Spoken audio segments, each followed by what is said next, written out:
Hey guys, my name is Alfie Evans, and today I'm going to be reacting to Sentencing Disney Villains for Crimes Part 7 by Wickedbinge. Now it's time for another day, another batch of Disney villains to banish or punish. So without further ado, let's get into it. One more roll of the dice ought to do it. We've looked at the villains of nearly every movie in the Disney animated canon, but what about the animated movies that exist outside of that label? From Roger Rabbit to A Nightmare Before Christmas, the non-traditional films are often just as beloved as Disney's main animated films, and the same holds true for their villains. So take a seat as we go through some of these features and see how their villains stack up against the Court of Law. I'm Caleb with Wickedbinge, and this is Sentencing Disney Villains for Their Crimes, the Miscellaneous Films. Let's play. The first film we'll be looking at today is an often overlooked one, but a classic in the eyes of those who remember it. May the villains of The Brave Little Toaster please rise. Starting us off is a villain That's a who bit is creepy. known only as the Clown. This character plays an extremely minor role in the film, appearing only in a dream sequence, but what a scene it is. He visits Toaster during a nightmare and has just one goal in mind: to kill the little kitchen appliance. That alone means we can charge him with attempted murder, but beyond that, we cannot say there is much this clown is guilty of other than looking creepy. And if That does we're look being creepy. honest, couldn't that be said for every clown? Making things even harder when it comes to sentencing this Joker is the fact that he only exists within a dream. Some will say he shouldn't count because of that reason, but since we've covered witches and tons of other fictitious beings, we think it's only fair that we try him as well. With all of that said, we sentence this creepy clown to a large dose of community service. Between his tiny role, one actual crime committed, and the fact that he's little more than a figment of Toaster's imagination, we can't really justify giving him a particularly lengthy or harsh sentence. Still, when it comes to clowns in the world of movies and television, this is one you'd probably be best not getting on the bad side of. Now it's time to talk about the real villain of the film, the simply named Giant Magnet. While this villain plays a small role, not unlike the clown, this guy is anything but a dream. The giant magnet takes junkyard items and tosses them onto a crusher where they are sure to meet their end. It commits an act of murder when it throws a living car onto the conveyor belt where it is subsequently crushed into a cube. The magnet also becomes guilty of attempted murder when it tries to take out Toaster and his fellow appliances. A villain who is as imposing as he is quiet, the giant magnet might have a small role in the film, but that doesn't stop him from being one of the more dangerous adversaries featured in today's video. For that reason, we sentence this magnet to death. To make his fate a bit more poetic, we believe the punishment should be carried out via the same conveyor belt he threw so many helpless victims on during his lifetime. To the scrap heap he goes. We're gonna take a little trip down to Toontown to judge the villain of this next film, Who Framed Roger Rabbit. Coming up to the stand is the one, the only, Judge Doom. Arguably one of the most terrifying villains Disney has ever brought to life, Doom is the judge of Toontown and the leader of the Toon Patrol. He has but one goal in his mind at all times: to get rid of each and every toon there is. Right from the start, this means we can charge Doom with attempted genocide, but his crimes certainly don't end there. He commits murder by dipping a cartoon shoe into the dangerous substance known as dip, and was also the one behind the death of Eddie's brother. Considering the intensity of the former, we can go ahead and charge him on the grounds of torture too. Doom is guilty of attempted murder as well on account of his efforts to stamp out Eddie, Roger, and many of the others who stand in the way of his plans. They're calling it a freeway.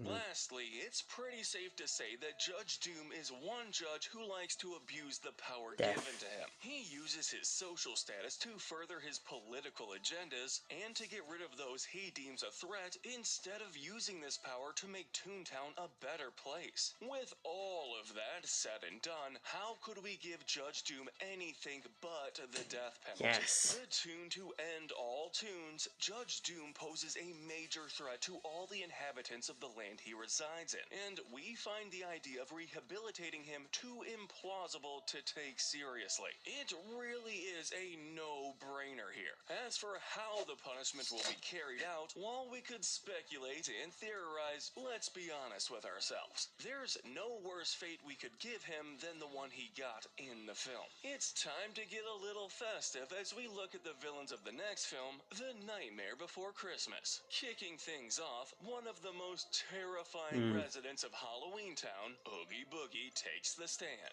After discovering Santa Claus and Jack Skellington's plans, Boogie wants nothing more than to rule. He is intent on overthrowing Jack to become the new Pumpkin King, and he'll do anything to make sure that goes according to plan. This already makes Oogie an attempted usurper, but that is far from his only crime. He both kidnaps and tortures Santa Claus after meeting him, and later does a similar thing to Sally as well. In fact, he tries to cook both of them in a stew, making him the only villain here today that we can call a cannibal. And like any devious mastermind, we can charge him with 3 counts of attempted murder. 2 of them stem from his attempted cooking of Sally and Santa, while the third comes from his encounter with Jack when he arrives to save the others. A foe that can go toe-to-toe with the Pumpkin King should not be taken lightly, and because of that, Oogie Boogie is yet another villain who gets the death penalty. How the penalty will be carried out is anyone's guess, but considering the kind of stuff that goes on in Halloween Town, we think we're better off not knowing. Regardless, we're sure it will be anything but pleasant even for a supernatural being like Oogie. Oogie Boogie might be the villain of Nightmare Before Christmas, but he's not acting alone. Enter his accomplices and our next batch of criminals, Lock, Shock, and Barrel. A rotten bunch of trick-or-treaters, this trio is ultimately responsible for finding and capturing Santa Claus, thus setting into motion many of Boogie's actions in the film. That means they aid their boss and commit an act of kidnapping, but other than that, these 3 don't really participate in a lot of villainy. Lock, Shock, Barrel. Sure, they do like themselves a good prank, but are pranks necessarily a crime? No. We don't think so. Despite that, these guys still have 2 criminal charges under their masks, and we think it's best if each of them gets 1 year behind bars. While they are devious in their ways, we don't think they're particularly malicious. They might be troublemakers, but they are not evil in the way Oogie himself is. A year in prison might be just what they need to see the error of their ways. At the very least, it'll spare the denizens of Halloween Town their pranks for a year. We move from one stop-motion favorite to another. It's time to discuss the villains of James and the Giant Peach. It's not an assortment of Disney villains until we see some sinister siblings, and these next 2 may be worse than most. Introducing to the stand, Ant Spiker and Sponge. These 2 are the ants of James that have taken care of him ever since the passing of his parents. We use the phrase taken care of loosely, as it would be far more accurate to say they've done anything but. They are undoubtedly guilty of child abuse on account of how poorly they treat James. The 2 beat him, barely feed him, and often talk down to him as if he were an insect. After James goes off with their prize Peach, the 2 chase after him and nearly kill him when he begins to stand up for himself. The boy. That's only 2 criminal charges these ants can be tried with, but they are hardly ones anyone would want to be associated with their name. Considering the severity of their crimes, we think the most appropriate punishment for Spiker and Sponge would be to serve life in prison. While they may be rather cartoony and over the top, their crimes are anything but. These 2 ants might have had a rough time throughout this film, but it will surely look like a cakewalk compared to what prison will have in store for them. Ant Spiker and Sponge are the primary villains of James and the Giant Peach, but there also exists another who is far more dangerous and a lot less physical. This is no other than the Rhino. The Rhino first exists as the being that killed James's parents, but in the film itself, it is more akin to a personification of all of James's fears, making it one of the more unique villains in Disney's catalog. While we can't exactly punish a character for what they are perceived perceived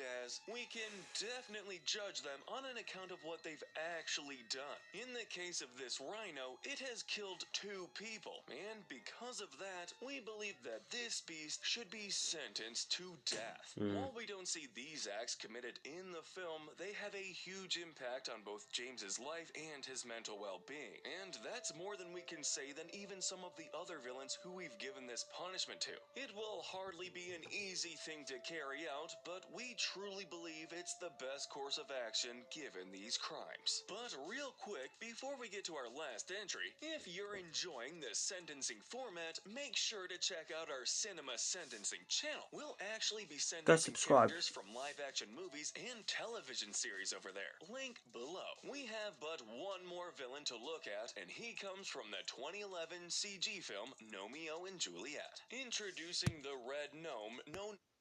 I'm confused. I did not know that Romeo and Juliet was a Disney film. Where was that a thing? I don't know.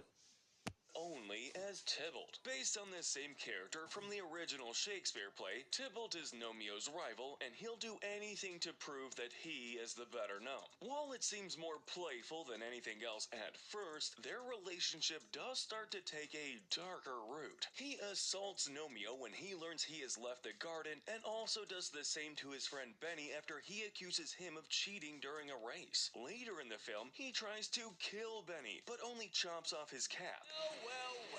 In this one instance, he becomes guilty of attempted murder and vandalism, showing that this garden gnome has a bit more of a temper than most would think. While he's hardly the most dangerous individual we've covered today, Tybalt still has a dark side to him, and it's that element of his character that gets him 5 years in prison. Hopefully, the time will be enough to get Tybalt to change his ways, but only time will tell. Hey, we think he'll prefer it over being smashed into a ton of pieces.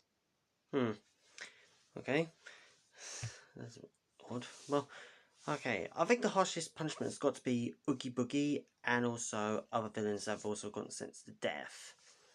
But anyway, that is Sentencing Disney Villains for Crimes Part 7 by Wickedbinge. If you guys enjoyed it, please like, share, and subscribe if you haven't already. And also go subscribe to Wickedbinge if you haven't already. As always, until next time, peace out.